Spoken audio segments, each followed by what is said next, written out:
Hello and welcome to the Radiate Wellness Podcast with your host, metaphysician, Reiki master, and hypnotherapist, Christy Clemens Hoffman.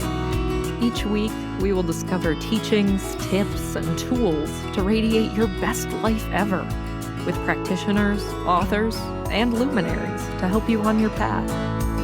Wellness, joy, peace, abundance. What do you want to radiate? Hello and welcome back to the Radiate Wellness Podcast, where today we radiate empowerment with my homegirl, Jamie Inglett, who is the author of Crystal Creed, the ultimate resource for crystal healing, and is from Topeka, Kansas. I think this is so great that we have an expert in crystals and an author writing about crystals in Topeka, not too far from Prairie Village, if you're familiar with the United States and the Midwest. So, Jamie, thank you so much for joining me today. This is great. Thank you so much for having me. It's a pleasure to be here. So happy. So, Crystal Creed is a gorgeous book. It's full of full color photos and it's just a wealth of knowledge. Have you been working with crystals for long? Basically, my entire life. I fell in love with crystals as a child. I started collecting crystals. My parents would go on vacations and bring back rocks, and I was just so enchanted by them. And then I would collect rocks and fossils. My parents had a creek in our backyard, so I'd always go down there and like dig in the mud and bring them back and make my little potions, if you will. And it started then, and I've always been into things magical and crystals. And then it just kind of organically flowed. As I got older, we would go on these quartz mining trips. And I had my first spiritual awakening actually at Quartz Mine in Arkansas in 2012. And that was like the beginning of my adult experience with crystals. And it's just been quite a beautiful journey. It's had its ups and downs, but it's been just really amazing working with crystals. And then now I get to share them on social media and share them with the world. Mm-hmm. Yeah, in Northwest Arkansas, there's beautiful crystal mines, huge crystal beds, Eureka Springs, and the whole Northwest corridor of Arkansas. We're pretty blessed in that fact of just having crystals readily available, right? And growing up, playing with them, using them, knowing about them, learning about them, that's really cool. So your parents were supportive then? Yeah, my mom was a little worried about the witchy side of things. I was always like drawn to magic, and I had this Tales of the Crystal board game. And I remember eventually she took that away, but they were pretty supportive. They really like rocks and they helped me connect with them. And then kind of over the years, we've both like expanded our vision of them together, and it's been beautiful. It's wonderful. And you've got a gemstone jewelry and crystal shop, Enchanting Earth. That's in Topeka? Yeah, we're online only right now, but we ship worldwide. It's just been so much fun. I started posting crystals, and then it kind of like organically we shifted into jewelry. And I love jewelry. It's just like an easy way to work with crystals, to wear them on your body and keep them in your energy field. So you're always working with them and they're always supporting you. Right. Yeah, that's the easiest way to do it. Just have a necklace or a ring or a bracelet or something where you're carrying the crystals with you. And so, how did you go about learning all of the properties and healing principles of all of these different types of crystals? Well, at first, I just began working with them. I was a little nervous. When I first began my journey, I was Catholic, Christian, and I was definitely nervous about like the spiritual aspect of it. But as I began working with them, just like intuitively, I would be drawn to like a rose quartz, and then I would connect with that. And then it kind of like helped me expand and open up to the beauty of spirituality and being more open and seeing how everything's connected. And then there wasn't as much online about crystals back then. So it was kind of more like offline, like me working with them individually and then reading books. And then just over the years, like building up kind of my working knowledge of them. And then when I started Enchanting Earth, the gates opened and I discovered thousands of minerals exist on Earth. And I was like, oh my gosh, there's so many. And they're just all so beautiful, and they each have something unique to offer. They really do. You said you had a spiritual awakening in a quartz crystal mine in 2012. What happened? Yeah, so we went to the mine and everything's just like glittering. The red sand or the dirt, and then you'd see these little sparkles and it's like quartz everywhere. And then just being there, I just felt completely different. I didn't even like have a way to describe it. And it just sparked something. Everything was lit up for me. And what before I never really felt like connected spiritually. I was Catholic, but it didn't really resonate with me. So this was like the first experience that I had that was actually, I felt safe at home and like grounded and connected to something beyond myself. And it was just the beginning of everything for me. Wow. I can't imagine being in a place where the crystals grow naturally and they're everywhere and being in that power. I mean, it's one thing to go into a gem and mineral show. We were talking about these huge shows like in Denver and Kansas City and all of that energy, but to actually be underground, that had to be wild. Yeah, Yeah. so it's actually open. It wasn't like deep, like in a cavern. They're kind of more open at the quartz mines, but that was the great thing. You can just go walk in there and with a bucket, and then that's just kind of like you pay to get in, and you can mine it yourself, and it's just kind of like a kid in a candy store, basically, if you like the earth and like crystals. It was just so amazing. Was that in Eureka Springs? It was in Mount Ida. Yeah, there's actually several different quartz mines in the area that you can go to, and we kind of went to different ones. But yeah, I can't recommend it enough. If you've never been, definitely check out Mount Ida and all the surrounding mines. It's just How beautiful vacation. How amazing that your parents actually took you there as a child. That is really cool. Of course, just mining for rocks is such a great activity to do with kids. How cool is that? So you really started your journey then with feeling the power of these crystals and what they could guide you to feel and how it was to be around them. That's amazing. So the crystals, we know that they all have different properties. They help us with different things. And how is that? Why is that crystals work? Yeah, so crystals have a steady vibration known as the dominant oscillatory rate. And inside the human body, all of our organs vibrate at different rates. So when we bring a crystal into our energy field, we align with the vibration of the crystal through a process called entrainment, where we align with that perfect vibration. So crystals are kind of like an easy way, not that healing ever is easy, but they're just a simple way. They're like a really good way for beginners or advanced users themselves to bring them into your field and just help you uplift and heal. Right. Because you can definitely tell something's happening, something's going on. When you hold a crystal, you feel the vibration. So crystals can power things like watches and small devices. They have their own energetic field and they can help us with so many different things. Can you give examples of how certain crystals help in different aspects of our life? I don't want to take too much of your time, but I would like to ask you a few simple favors. First of all, please rate, review, and share this podcast wherever you're listening. It sounds like a simple little thing, and it is, but it has a huge impact for us because it helps other people find us in the podcasting algorithms. I don't know how it works, but I do know that it helps a lot. Next, if you would subscribe or follow wherever you're listening, whether that's YouTube or Apple Podcasts, Amazon Music, Pandora, Spotify, wherever you're listening, just hit subscribe or follow, and that helps you and it helps us. It helps you because then you receive notifications when we have a new episode that's out. It helps us because, again, algorithm magic, I don't know what happens, but it helps.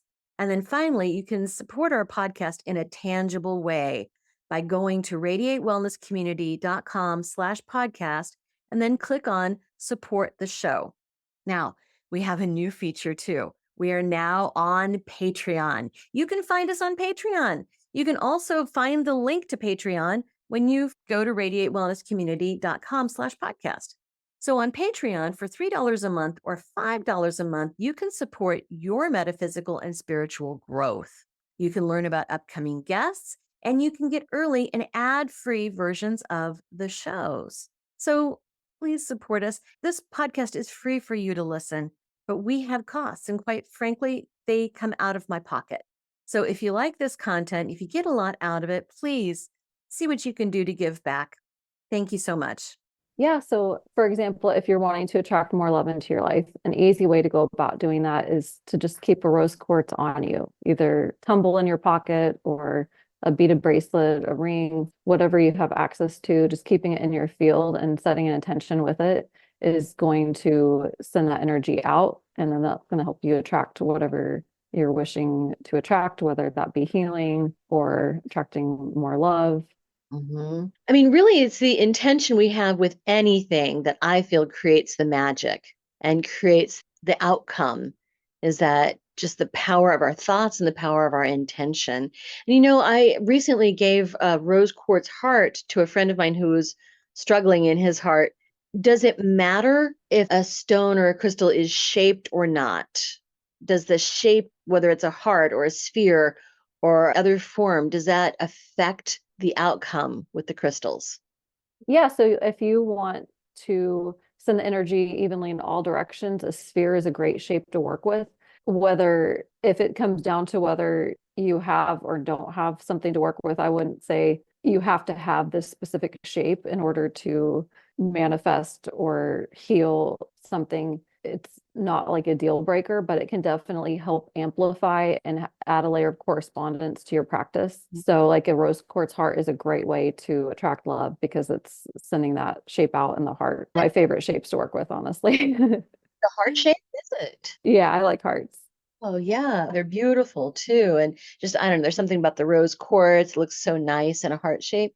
But I was under this mistaken idea that sometimes when we shape or form crystals into like an animal or a little figurine, that it might affect negatively the power of the crystal. But that's not true, huh? No, I don't think there's a way that a crystal can be negative at all. They're beautiful gifts from the earth. It's funny you talk about it. There's different misconceptions. There's been a thing on TikTok about moldavite and it can ruin your life, and that could not be more far from the truth. Love Moldavite. Me Yeah, too. it can help so But much. yeah, I feel like raw crystals are my favorite personally because they are in their natural state. So I think they're the strongest energy field to work with. But yeah, whatever you feel called to, I always recommend to follow your own intuition rather than just what other people are telling you. Right. Well, it's funny because I wanted to gift a rose quartz to this particular friend, and I picked up the raw piece and I thought, oh, this is really what's going to be most powerful.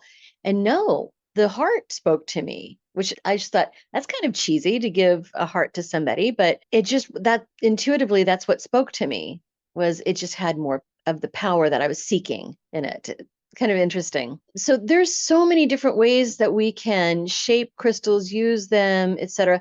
In your book, you talk about creating crystal grids and layouts. What does that do to the power of crystals? Yeah, it works with sacred geometry and it helps mimic the sacred patterns in nature. One of my favorite kind of grid or body layout shapes to work with is the spiral. It's the easiest one. We always see these beautiful crystal grids on Pinterest or on Instagram, and they're like beautiful to look at, but they're very like meticulous. They look like they would take hours to set up, but you can do these different healing layouts or grids, whatever you have on hand. You don't have to make it overly complicated. The spiral shape for me works great for healing any intention, and it's just my favorite to work with. It's easy to set up. And then I feel like the more flow you can get into a practice, the better your result is going to be. And for me, I always connect with the spiral shape. Yeah. Okay. Interesting. So I'm going to have to look into that and create some of those. I'm here in my office and I have grids and I have crystals in the corners to create a grid. I mean, can you Yeah. screw up a grid? Can you get it wrong? No, no. There's nothing about crystal practice I feel like you can get wrong. I feel like we get in our own ways by putting us into it like a box or feeling like we have to do it because we saw it done this way. But you're always your best teacher, especially with working with crystals, is what I've learned. I mean, that's what I've always felt is that there's really no way to screw it up, that anything that you do with crystals with the intention, again, is Yeah.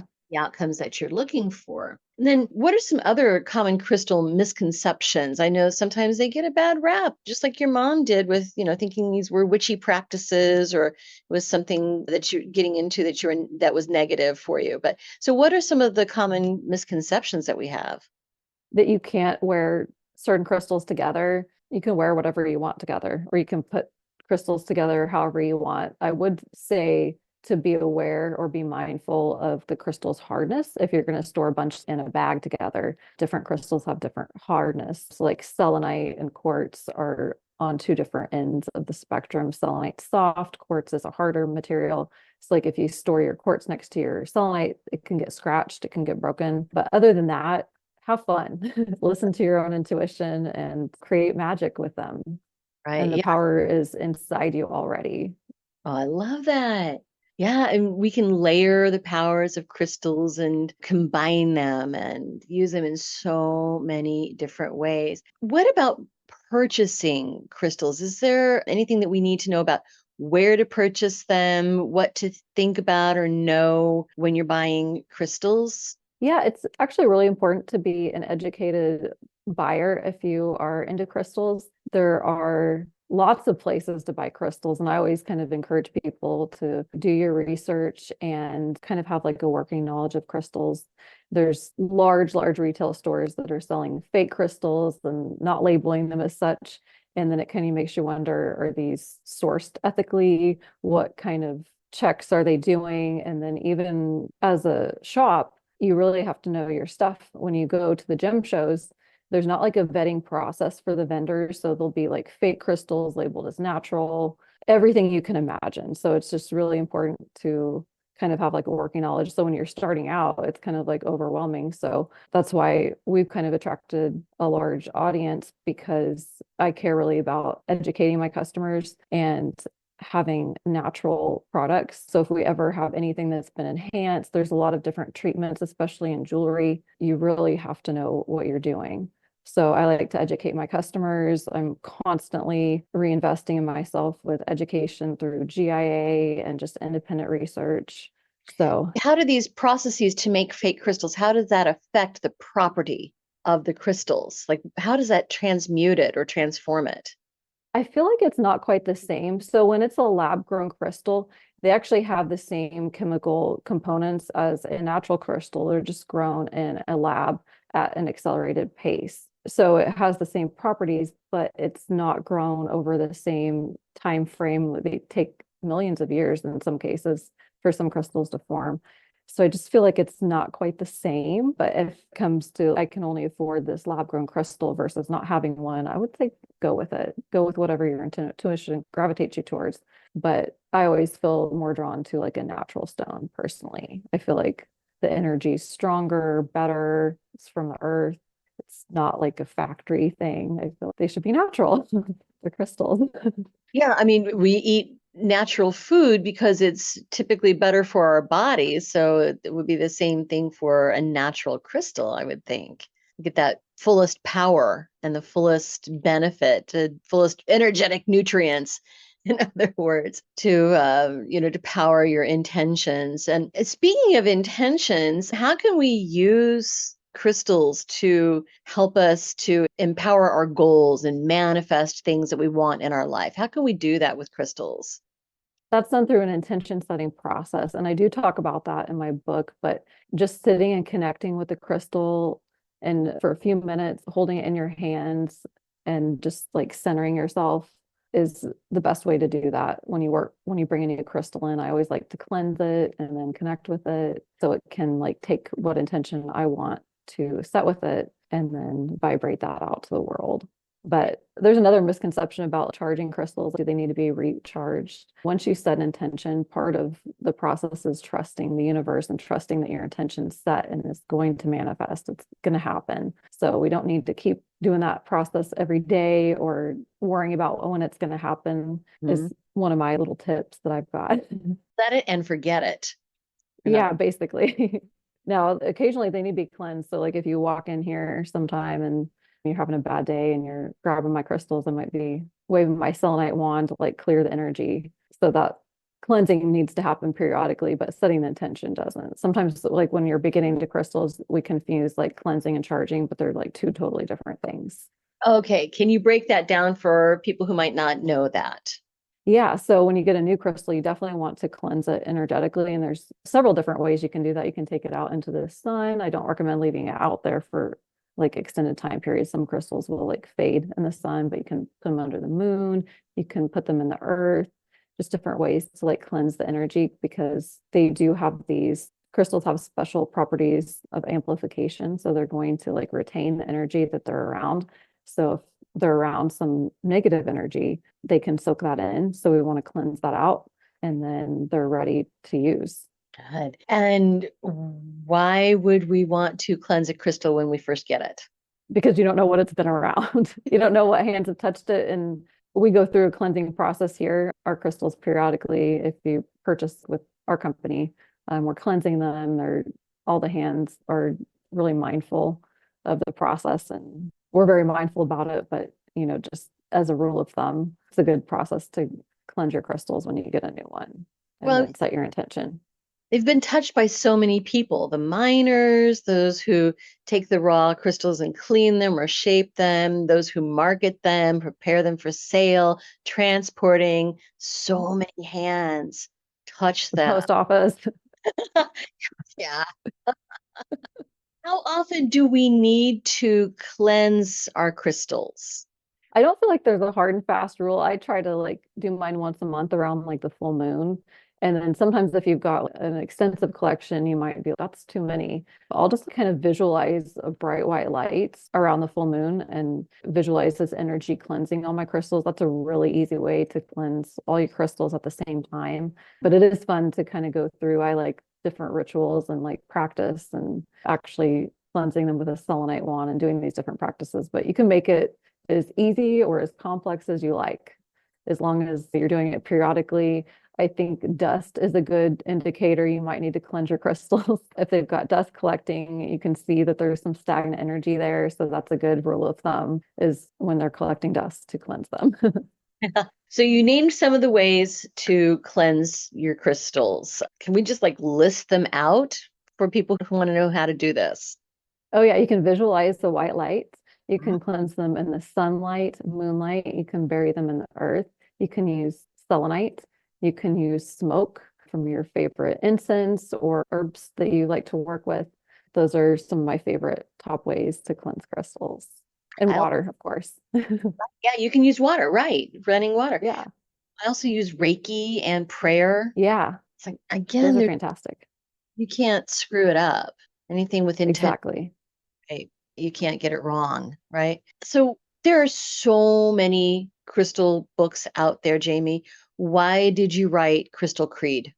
I was really led to by my spirit guides at the time when I was starting my journey. I felt so lost, and some of the resources that were available, they were really above my head spiritually, and I had a hard time connecting with the way that the information was communicated. So I was like, I know exactly how this needs to go. And it just all came to me like my guides were kind of revealing all of this to me. And I was like, oh my gosh, I need to start writing this down. And it became more than I thought it was going to be. I thought I was going to have like how to use these crystals, but I really wanted to kind of share my spiritual experiences too, and then just kind of take you through each step of like working with crystals from like how they're formed to how to use them and what they do.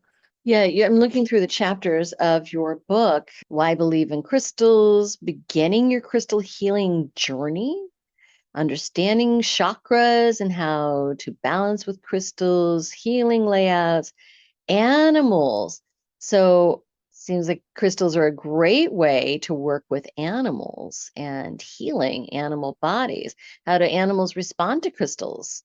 Yeah, they're very sensitive to energy, so they can pick up on the energy from crystals even faster than we can. So when you're working with crystals healing for animals, you just want to be very mindful. Of course, you don't want to leave them alone with the crystal. You don't want to overwhelm them, and you don't want to force anything. Some animals are going to like immediately just be ready. They'll just lay there and let you place the crystals on them. But other animals may be a little bit more skittish, and you don't want to force anything. So it's just important to intuitively approach the situation and be mindful. But they work for healing for anyone. They're magical. Right. Well, animals' bodies are smaller than ours. And so I find that they just tend to absorb so much more of the energy than from crystals than human bodies. But yeah, we can use crystals for all kinds of healing. What are your favorite ways to use crystals for healing? I like to wear them a lot. I meditate a lot. That's a practice that's really special to me. I like to use them in rituals where I place them next to water and visualize my intention. And I like to take baths with crystals and meditate there. Hmm. So you'll hear me say meditate a lot. Personally, that's a practice that I gravitate towards most.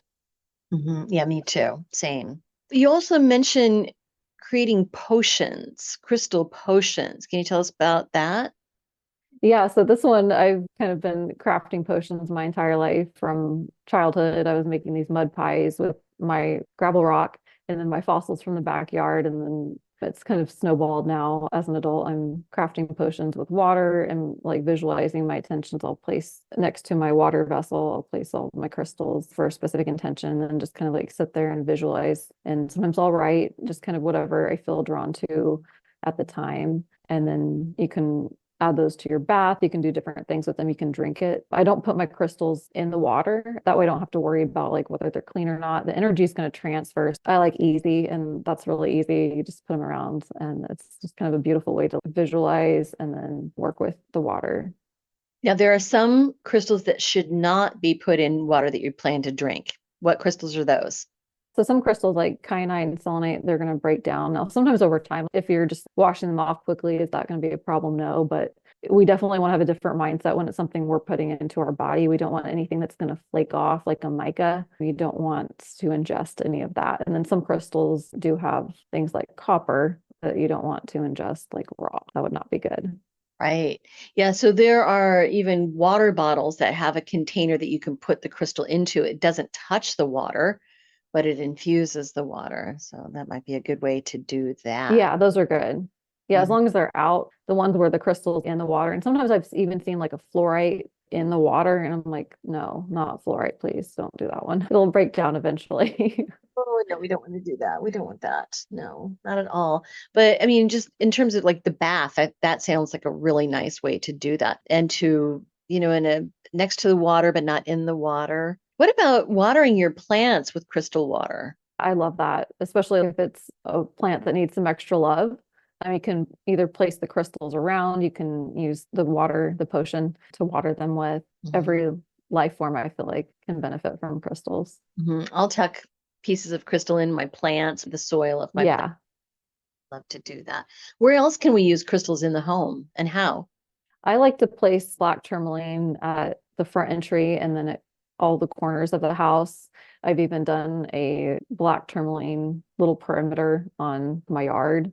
I really like that for just protecting the overall energy of the home and then just placing crystals intentionally throughout the home. Like if you want to promote more love and peace in a certain room, you can place like a rose quartz at the center. They're a beautiful way to add these different elements of energy to different spaces. Like you might want lapilli in your office if you have like a higher stress job, things like that. Does it matter the size of the crystal that you put in your home or where? In general, I would say no. Larger crystals do have a larger energy field just based on science, but you don't need a big crystal to have big, amazing changes in your life. When I started working with crystals, they were small and then they helped me work through different things. And do I like big crystals? Yes. But are they important to have a big crystal? No. You can heal and transform with just even a tiny, tiny crystal. Mhm. Again, it's the intention, isn't it? Yeah, it's more so the intention, I believe, than the crystal, but the crystals do help amplify your intention. Love that. I love that. This book that you wrote is very, very comprehensive from how they grow, how to use them, different things that you can do with them. And I understand that your first print run has already sold out. Yeah, it's really exciting. Super exciting. Wow. And this is your first interview. That's Yeah, a wild. lot of firsts. I'm like kind of a newbie in the book world. I haven't really known what to expect, but it's been amazing. My publishing team has been phenomenal supporting me. Of course, you're working with great Gavin Davis. He is amazing, a very, very dear friend and a lovely human. So I'm Yes. going to be very, very successful. Is there anything that we haven't talked about, anything I haven't asked that you think is important? Crystals are great for empowerment. If I can send you home with anything, is that you are capable, you are worthy of healing, and crystals will empower you to do the work that you need to do in this world. Wow. And I'm happy to support you on your journey. Your website, of course, that's enchanting-earth.com. And we'll put that link in the show notes. And so, what all can you do on your website, enchanting-earth.com? Well, not only can you shop, but I actually do have a learning section where I have written hundreds of articles that are available for you to begin your journey.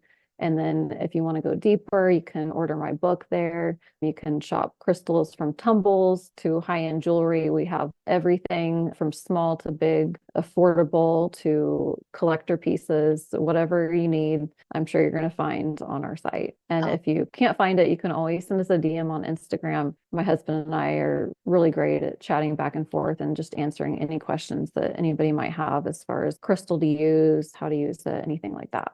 If somebody is just getting started using crystals, are there any that you would recommend to start with, or you absolutely have to have in your collection? I think quartz and black tourmaline, they're both great for beginners. Black tourmaline is good for protection. It's great for grounding. And then quartz is programmable for intentions and it corresponds with all the chakras.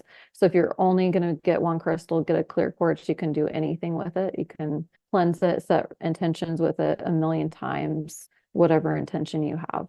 I love it. I love it. Well, thank you, Jamie, for joining me today. This has been really informative and I think very helpful. And you're so approachable and knowledgeable about crystals and the crystal world. So thank you so much for being part of this. Thank you so much for having me. I'm so grateful. I hope you have many more wonderful interviews.